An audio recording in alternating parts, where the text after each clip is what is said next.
परंपरेप्रमाणे नरसिंहरावाच्या पाठचा भाऊ उत्तराधिकारी ठरेल, अर्थातच वामनराव किल्लेदार। त्या वामण्याला वारसदार बनवण्यासाठी मायला माझ्या विरुद्ध गेम केलाय।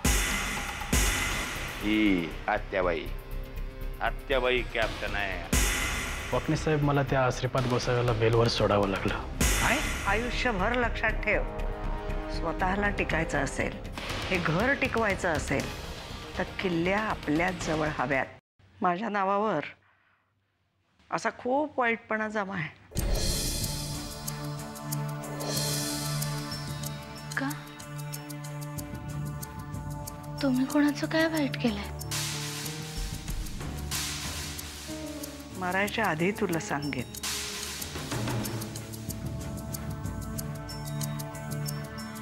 कदाचित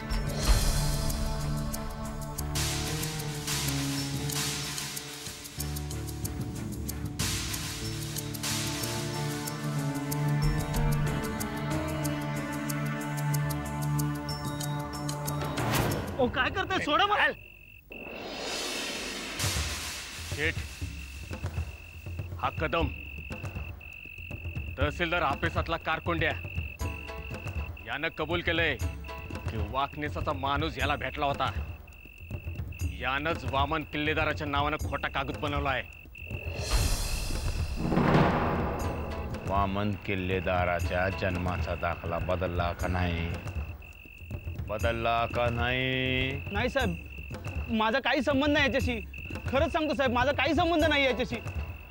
माझ्या प्रेमा खातर आला होय मला भेटायला? विसरलोच मी। काय घेणार? चहा, कॉफी, चिवडा घेणार का गोळ्या खाणार?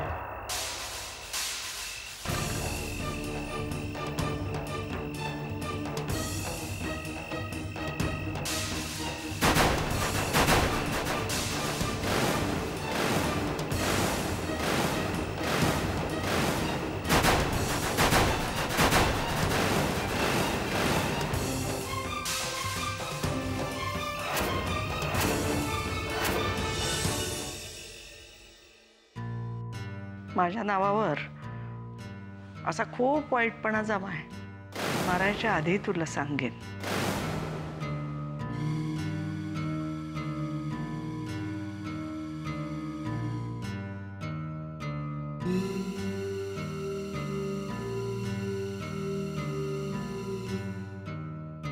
जानकी,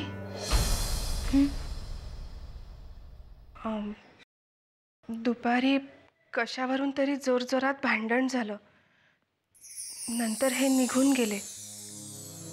नेमकं काय झालं?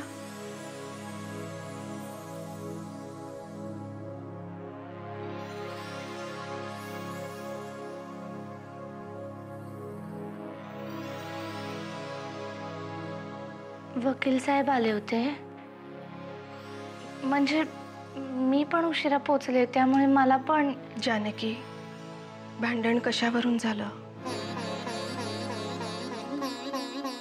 वामनदादा आणि परशुदादा यांच्यामध्ये वयानं मोठं कोण याच्यावरून अहिल्याताई आणि परशुदादा भांडत होते, आणि परशुदादा आत्याबाईंच्या अंगावर धावून गेले, म्हणून मी मध्ये पडले। सुमिताई, मी त्यांना वाटेल तसे बोलले, मला माफ करशील? जानकी, तू कशाला माफी मागतेस?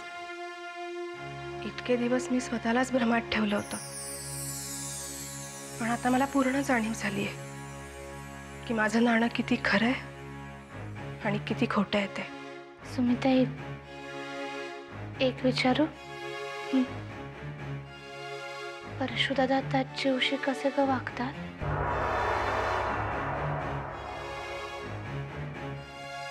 छान।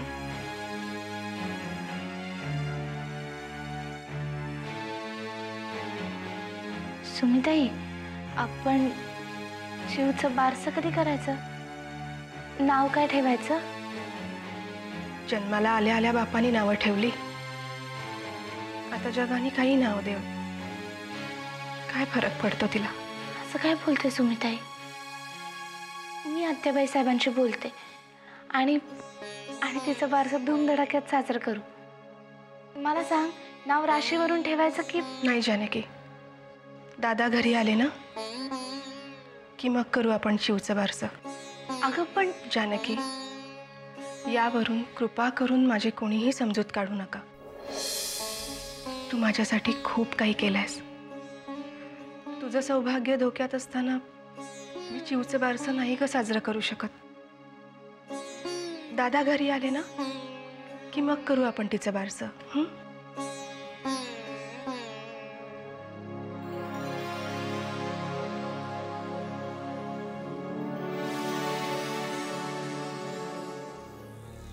डॉक्टर साहेब, तुम्हाला जे काही सांगायचं ते पटकन सांगून टाका. एव्हाना माझं मन दगडच झालंय. साहेबांची सिस्टीम हळूहळू निकामी होत चालली. त्यामुळे घरच्या सगळ्यांनी मिळून काहीतरी निर्णय घ्यायला हवा. घरच्यांनी म्हणजे कोणी? जो काही निर्णय घ्यायचा तो वहिनी साहेबच घेतील. मी त्यांच्याशी बोलायचा प्रयत्न केला, पण त्या हे सत्य स्वीकारायलाच तयार नाहीये. माझ्यात तर हा विषय काढण्याची ताकदच नाहीये. अहो, पण कोणीतरी पुढाकार घ्यायलाच हवा ना. आणि तुम्ही तर त्यांचे सल्लागार आहात. डॉक्टर साहेब, सल्ला त्यालाच दिला जातो ज्याला मान्य आहे की आपण खूप मोठ्या अडचणीमध्ये आहोत. वहिनी साहेब इथे कुठल्या आशेवर आहेत देव जाणे. तुम्हाला खरं सांगू, मिसेस किल्लेदारांना साहेबांशी बोलताना पाहिलं ना की कधी कधी वाटतं साहेब खरंच उठून उभे राहतील. मलाही असंच वाटतं. पण आपल्या वाटण्याला काहीच महत्व नाही. शेवटी वैद्यकीय शास्त्र काय म्हणतं ते जास्त महत्वाचं. डॉक्टर साहेब, तुम्हाला काय वाटतं? जास्तीत जास्त 2-3 दिवसात सगळं संपून जाईल. आलं घ्या, तुमच्या आवडीचा माल आणलाय बघा. हा बोला, किती भरू? हा ये लेका, ही पिऊन झिंगायची वेळ नाही, जागरायची वेळ आहे. मायला आम्ही बसलो तिकडं आकाशातले तारे मोजत आणि या बाडबोक्यांनी आमच्या पायाखालची जमीनच खेचून घेतली. चुना लावला रे, चुना लावला या वाकण्याने मला. वय मालक, पण तुम्ही रागवू नका, पण आपल्याकडे अजून पुरावेच नाहीयेत. अरे लेका, तो कदम्या का कोण? तो आता पटापटा पोपटासारखा बोलला की नाही? तू काय बोलला? वाकण्याने पैसे खायला घातले म्हणून. मग आधी काय पाहिजे पुरावा? वय, पण तुम्ही त्याला सुखच सोडला. अरे लेका, डोक्यावरचे केस उपटले म्हणून मुडद्याचं वजन कमी होत नसतंय. नाही, पण याच माणसाला उद्या मुंबईत नेऊन वकिलासमोर उभा केला तर तो काखावर करेल आणि वाकणीस त्याचा बंदोबस्त लावल. लई बारच आहे तो. अहो, वामनरावांचं बर्थ सर्टिफिकेटच नाही तर पासपोर्ट बिस्पोर्ट समज बदललंय त्यानं. राग्या, मी काय आता कपाळावर हात मारत बसू काय मग? हे ओरिजिनल कागदपत्र आपल्या ताब्यात आल्या पाहिजेत, म्हणजे मग आपण त्यांना धोबे पछाड दाखवू. म्हणजे एकदा ते कागदपत्र आपल्या हातात पडले की मग हा सूर्यन तो जयद्रथ एका डावात खेळ खलास. मायला राग्या, आयुष्यात पहिल्यांदा बरोबर बोलला रे तू. अरे पण हे कागदपत्र मिळणार कुठे? मिळणार कशी म्हणजे? अहिल्याबाईंकडेच मिळणार. अहो, कुठंतरी कपाटात तिजोरीत कुठंतरी लपून ठेवले असणार बघा. मालक, शोध घ्या त्या कागदांचा, शोध घ्या. अहो, त्या कागदांवरतीच तुमचं नशीब लिवलंय बघा. तवा शोध घ्याच.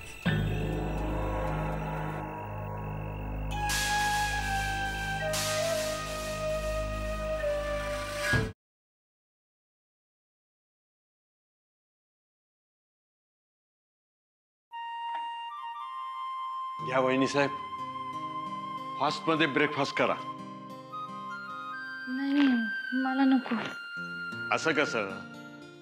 इतरांचा भार तुमच्यावर आहे ना, मग बळकट व्हायला नको?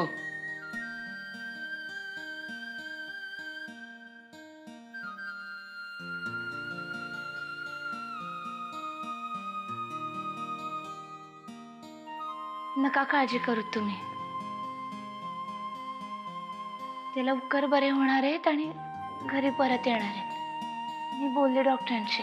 मी पण माझ्या कुलदेवतेला इथूनच नवस बोललो. म्हटलं साहेब बरे झाले ना तर पाठीवर नारळाचं पोतं घेऊन तुझा डोंगर चढून तुझं दर्शन घेईन. असे नवस का बोलायचे आणि ते या वयात? माझं काय वय आहे? परवापर्यंत मी 30 पर्यंत होतो आणि एकदा का साहेब घरी आले ना की आणखीन 15-20 वर्षानं मी जवान बनेन.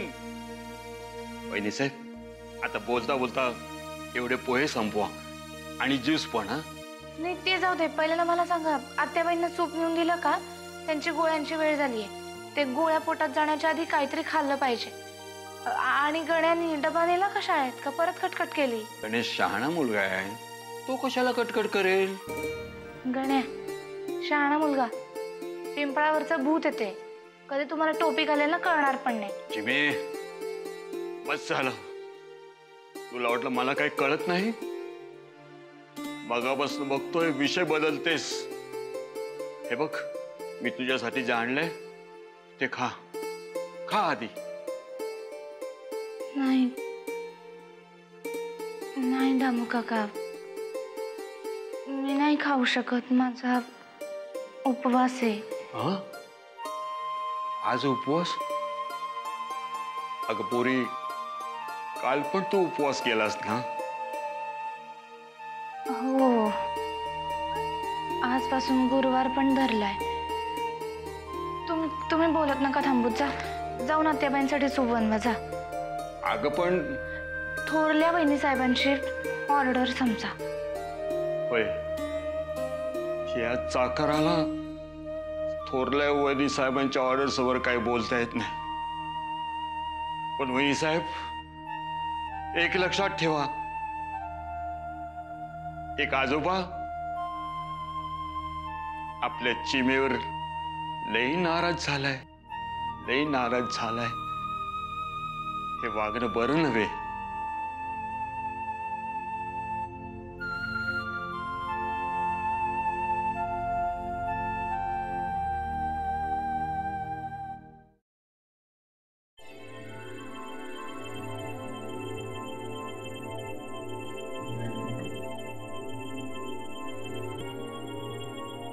काय ग, नवीन आई घरात आल्यावर आमच्या बाजूला बसायचं नाही का? काकू प्लीज, सकाळी सकाळी डोक्यात जाऊ नकोस. हा तशी हौसही नाहीये माझी, पण कातडा पांघरून झोपणाऱ्यांना जागं करण्याची माझी खूप जुनी खोड आहे. म्हणजे आपल्या घरात बापट वकील आले होते. भाऊजींनंतर कोण हा सध्याचा हॉट टॉपिक आहे. मला या विषयावर बोलायचं नाहीये. आणि वकिलाला घरी बोलवण्यापर्यंत मजल लिहिली का तुमची? नाही हा, वकिलांना आत्याबाईंनी बोलवलं होतं आणि वकील साहेब सुद्धा हेच म्हणाले की जर का भाऊजींना काही झालं तर त्यांच्या सगळ्या साम्राज्याची एकमेव अनभिषिक्त सम्राज्ञी तुझी नवीन आई म्हणजेच जानकी देवी किल्लेदार असणार आहे. परशु काका, वामन काका हे सगळे तिचे हुजरे आणि त्यांच्या बायका म्हणजेच आम्ही तिच्या दास्या. जाऊ दे ग, आमचं काय, आम्ही कपाळी हे असलं नशीब घेऊनच या घरात आलोय. पण तुझं तसं नाहीये ना. तू तर नरसिंह भाऊजींची लाडकी एकमेव मुलगी, पण तुझ्याही हातात फक्त कवड्याच असणार. नर्मदा वहिनींच्या आत्म्याला किती त्रास होईल तुझे हे हाल बघून याची कल्पनाही करवत नाही मला. मला तर हेच कळत नाही की जानकीच्या या डावांना आत्याबाई फशी पडतातच कशा. हे तर सरळ उघड आहे की बापट वकिलांना जानकीनेच बोलावलं होतं आणि आत्याबाईंच्या खांद्यावर बंदूक ठेवून तिने गोळी चालवली. पण निशाणा तू होतीस. हे बघा अमृता, अजूनही वेळ गेली नाहीये. तुझ्या हक्कासाठी लढाई करावीच लागेल तुला. त्या मोलकणीचे डाव सगळे उधळून लाव आणि तुझं हक्काचं घर जे आहे. काकू प्लीज, तोंडाला येईल तर बोलू नकोस.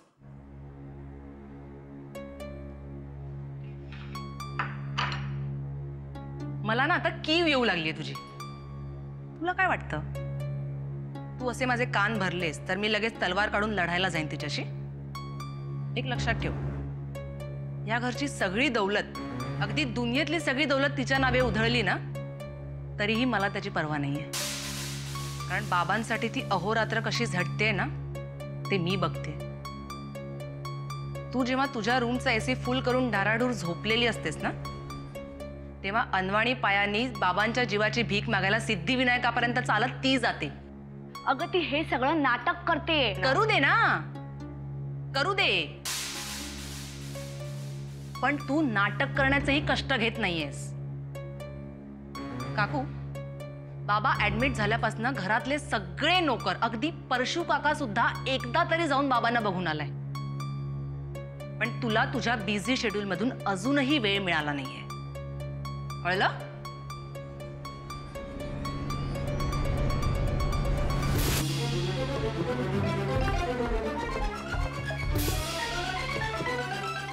काय झालं? काही नाही. मी आणि अहिल्या काकू जरा हवा पाण्याच्या गप्पा मारत होतो. तू हॉस्पिटलला चाललीस का? तू हो पुढे, मी आलेच आवरून.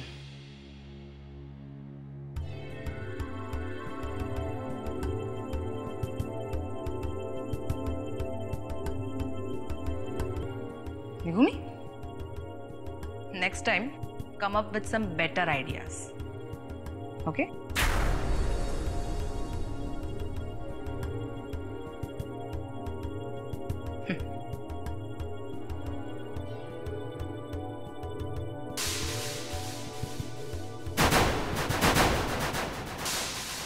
ते बाई, आणखी एक बोलायचं होतं. वागणेस महत्वाचं असलं तरच बोला. मेंदू शेणलाय अगदी. नाही, नंतरच बोलतो.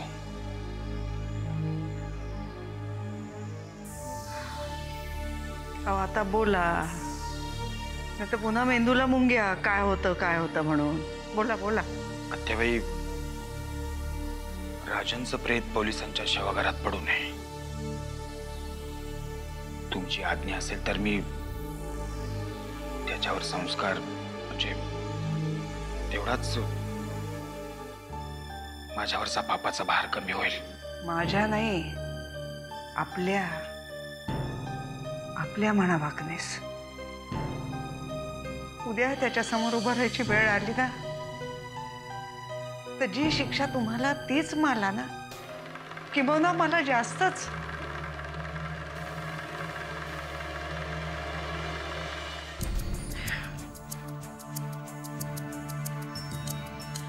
डॉक्टर काय म्हणाले? कधी बरा होईल नरसिंह?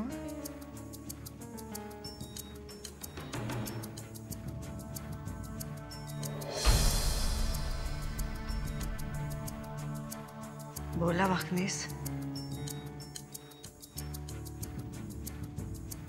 डॉक्टर म्हणाले हळूहळू आशा अंधुक होत चालली आहे.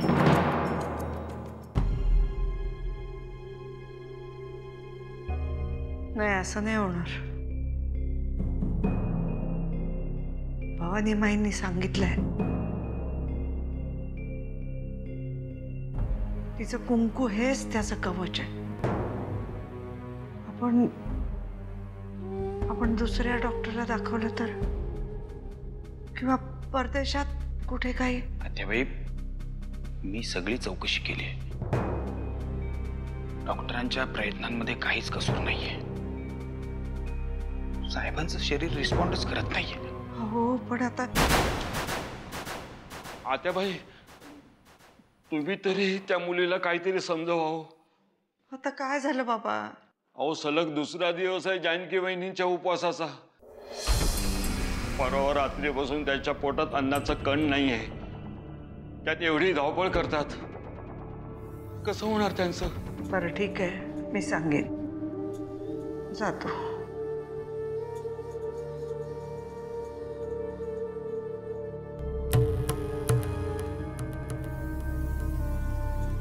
वागणेस, या मुलीची पुण्याईच वाचवू शकते नरसिंहाला. एक होता काऊ आणि एक होती चिव. चिव म्हणजे तू नाही ग, तुझ्यासारखी गोड सुंदर चिव होती बरं का. त्या काऊचं घर होतं शेणाचं आणि चिवचं घर होतं मेणाचं. एकदा काय झालं, मोठा पाऊस आला आणि काऊचं घर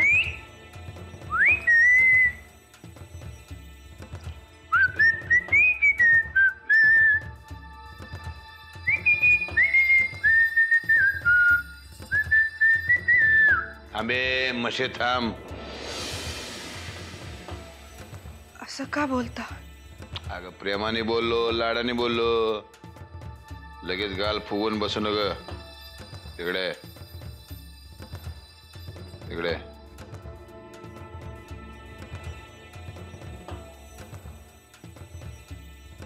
काय एक काम करायचंय. काय काम करायचं? चोरी करायची.